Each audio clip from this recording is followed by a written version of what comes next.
রোজ আমার ছোট ভাই আমার কাছে একটা আবদার থাকতো যে একদিনের জন্য হলেও তার সঙ্গে আমাকে থাকতেই হবে। আমার ছোট ভাইয়ের বয়স যে একেবারে বেশি তেমন না, তার বয়স 12 থেকে 11 বছর। আমার ছোট ভাইয়ের এমন কথায় আমি প্রথমে রাজি না হলেও পরবর্তীতে তার জোড়াজুড়িতে আমি রাজি হই। আমার ছোট ভাই আমার মা বাবার সঙ্গে থাকতো। সেদিন আমার ছোট ভাইকে আমার রুমে নিয়ে আসি। এরপর রাত যখন গভীর হলো, ঠিক তখন আমার ছোট ভাই আমাকে যেটা বললো সেটা শুনে আমার হুঁশ উড়িয়ে গিয়েছিল। আমার ছোট ভাই সে সময় আমাকে বললো, বোন তাড়াতাড়ি ওঠ। আমি ঘুম থেকে উঠেই দেখতে পেলাম কোথা থেকে একটা কান্নার আওয়াজ আসতেছে। আমার ছোট ভাই বলল, এই কান্নার আওয়াজের রহস্য তোকে বের করতে হবে বোন, আমার আর এসব সহ্য হয় না। আমার বাবা আমার মাকে রোজ কাঁদায়।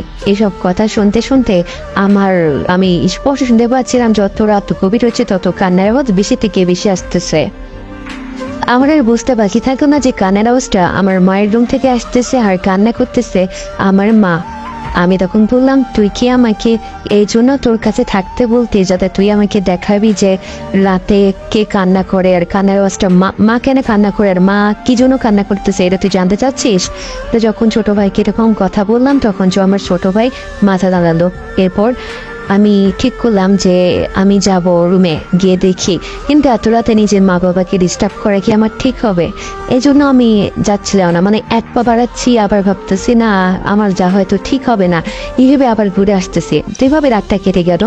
পরের দিন মা রান্না করতেছে, মা রান্না করতে করতে আমি মাকে গিয়ে বললাম, মা তোমার আমার দিব্যি বলেই আমার মায়ের হাতটা আমার মাথার উপর নিলাম। মাথার উপর নিয়ে বললাম, মা সত্যি করে একটা কথা বলো তো। মা তখন বলল, কি? আমি তখন বললাম, তুমি রোজাতে কান্না করো কেন? কেন তুমি প্রতিদিন কাঁদো? বাবা কেন তোমাকে প্রতিদিন কাঁদায়? এ কথা বলতে না বলতে মায়ের দু চোখ দিয়ে অশ্রু বেয়ে পড়লো। মা ফুপিয়ে ফুপিয়ে কাঁদতে শুরু করলো। মায়ের মন ফুপিয়ে ফুপিয়ে কাঁদতে দেখে আমি বললাম, আরে মা তুমি কাঁদতেছো কেন? বলবে তো কি হয়েছে তুমি বলো। আমার এমন কথায় মা তখন বললো, তোর বাবা আসলে মানুষ না রে মা, সে যদি মানুষ হতো তবে এই বয়সে এমন কিছুতেই করতে পারতো না। আমি বললাম, কি করেছে বাবা? তখন মা হারে জোরে জোরে কাঁদতে শুরু করেছে। মায়ের আমার কান্না দেখে বুঝতে পারলাম কিছু একটা অস্বাভাবিক ঘটনা ঘটেছে, যার কারণে আমার মা এভাবে কাঁদে। তো একটা পর্যায়ে গিয়ে মায়ের এমন কান্নাকাটি দেখে আমি বললাম, মা তুমি পরে কাঁদিও, আগে আমাকে কিছুটা হলেও বলো, আমি তো তোমার মেয়ে, তুমি তো আমাকে সব কথা খুলে বলবে, আমাকে ছাড়া তুমি আগেই খুলে বলবে।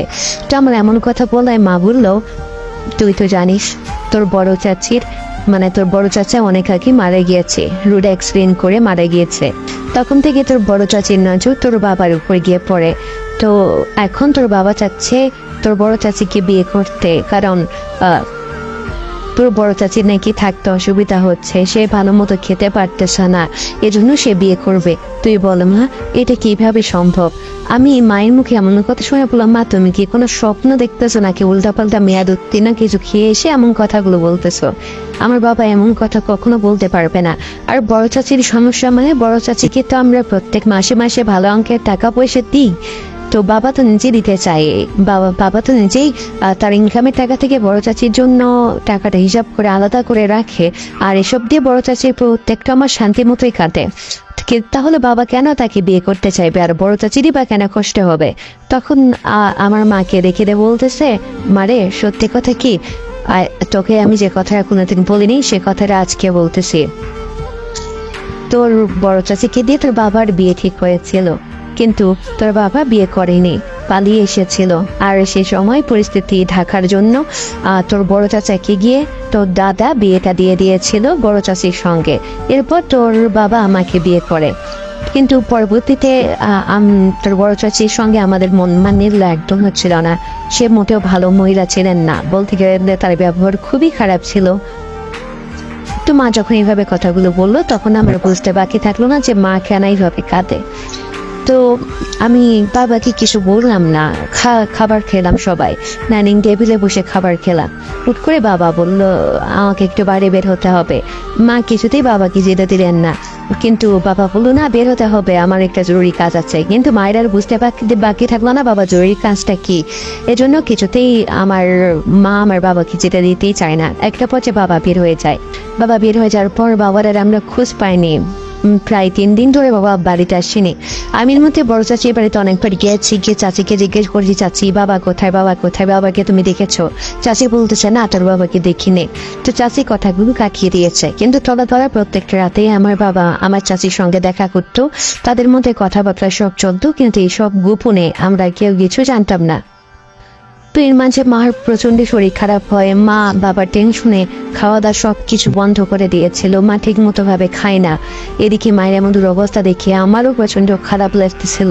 তো আমি ঠিক করলাম এক কাজ করি, আমার মায়ের নামে মানে বাবার নামে একটা থানায় জিডি করি যে আমার বাবাকে খুঁজে পাচ্ছি না। কিন্তু যখনই এই সিদ্ধান্ত নিয়ে বাড়ি থেকে বের হবো, রেডি হয়েছি, সে সময় আমার বাবা ফিরে এসেছে। তবে বাবা ফিরে আসেনি, বাবার সঙ্গে এসেছে আমার বড় চাচিও।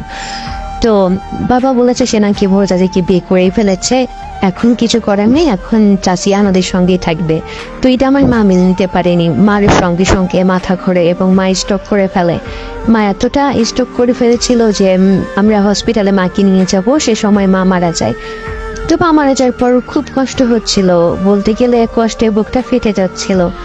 এরপর আমার বাবা বড় চাচির সঙ্গে থাকতে শুরু করে, আমার ছোট ভাইটাও থাকে, কিন্তু সে পরিবারে আমি বোঝা হয়ে দাঁড়িয়েছিলাম।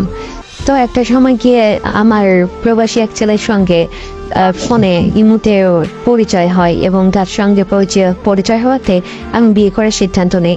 কিন্তু ভাবতে পারিনি বিয়ের পর আমার জীবনটা আরো নরকে পরিণত হয়ে যাবে। মানে কথায় আছে না, অভাগা যেদিকে চাই সমুদ্র সাগর জাহাজ সব শুকিয়ে যায়, আমার ক্ষেত্রে ব্যাপারটা ঠিক একই রকমের মতো হয়ে গিয়েছিল।